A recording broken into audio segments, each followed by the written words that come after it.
2 weeks following the disappearance of James Dean, the National Park Service suspended all ferry services to Liberty Island, and over the next 48 hours, a massive platform was constructed at the base of the Statue of Liberty. Due to the National Park Service's unwillingness to disclose the purpose of the platform and the reluctance of Washington politicians to discuss its costs, news of the mysterious structure's appearance quickly spread across the country. What was the platform? Why was it built so close to the Statue of Liberty? All these and more were questions frequently asked in American neighborhoods and newspapers. Famous writers like Charles Beaumont and Rod Serling wrote their theories in exciting opinion pieces, while scientists like Hugh Everett and J. Robert Oppenheimer illustrated their own speculations in intricately detailed diagrams. But all Americans, civilians and celebrities alike, were equally in the dark. Nobody knew why there was a massive platform on Liberty Island. Shortly after the cement of the platform had visibly dried, workers surrounded the structure with robust titanium fencing, inside of which thousands of chairs were installed, each bolted deep into the photographs of the chairs on Liberty Island were quickly printed on front pages around the country. Photographs of the platform's various angles were televised after news broadcasts to give audience members time to scrutinize over visual details. Many of these hastily edited slideshows were looped for an additional 15 minutes to allow family units to gather in living rooms and analyze the platform as closely as possible. The broadcasts, though strange and unprecedented, were well received for uniting families in the evenings. On the third morning after the platform's completion, workers were seen lining the entire island with large explosives. Every acre of land around the Statue of Liberty and the platform's metal fences was covered in an intricate web of electrical wires wrapped around bundles of dynamite. The sight greatly concerned New Yorkers. Due to unsubstantiated rumors of an impending atomic bomb test on Liberty Island, roadways became violently congested with traffic and airports were suddenly packed with newly registered passengers. Many civilians wanted to leave the East Coast in order to avoid any potential shockwaves produced by the Liberty Island explosive. While law enforcement and regional government officials urged the public to remain calm and at home, no concrete reasoning was ever provided. Ambiguous explanations from many mayors and governors only worsened the widespread anxieties.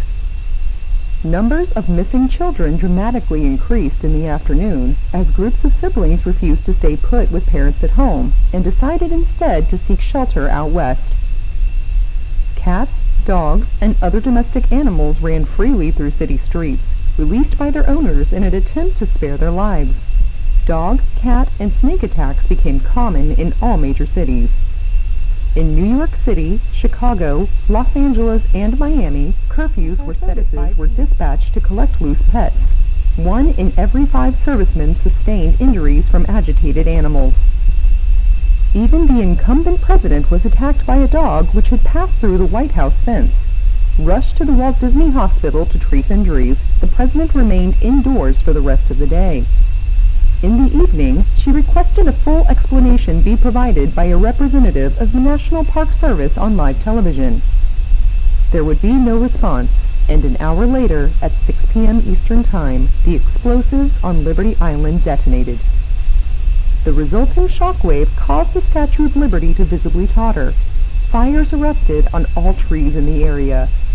Since the fencing and chairs were bolted into the ground, the platform remained completely unscathed. However, the surrounding inferno released massive clouds of ash into the sky. Passing ships and aircrafts recorded the hellish scene on film. Ferry services were reopened by the National Park Service to allow firefighters access to the flames. By 7 p.m., all plant life had been decimated, and the Statue of Liberty had become even more oxidized from being exposed to high temperatures. A nuclear attack on Liberty? Construction gone wrong? Headlines provided no more clarification than your next-door neighbor. Firefighters extinguished the fires by 9 p.m. and reported no American fatalities. At midnight, cameras captured the activation of a spotlight on the Liberty platform. The bright white circle of light remained unoccupied for several minutes before a handsome...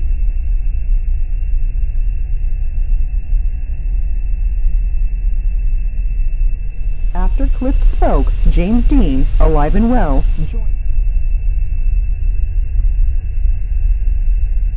Try again, fools. My disappointment is vast. I had to save a goddamn teenager from being murdered by the vice president. Yet you still support Mr. Dean. Grief makes monsters, and monsters stay in power. But you still see me as the monster. Why don't you look in the mirror sometime? If I continue to exist, I will continue to be disappointed. If I let you exist, you will continue to be a disappointment. How about we make a simple deal, you fools? I will leave your universe rest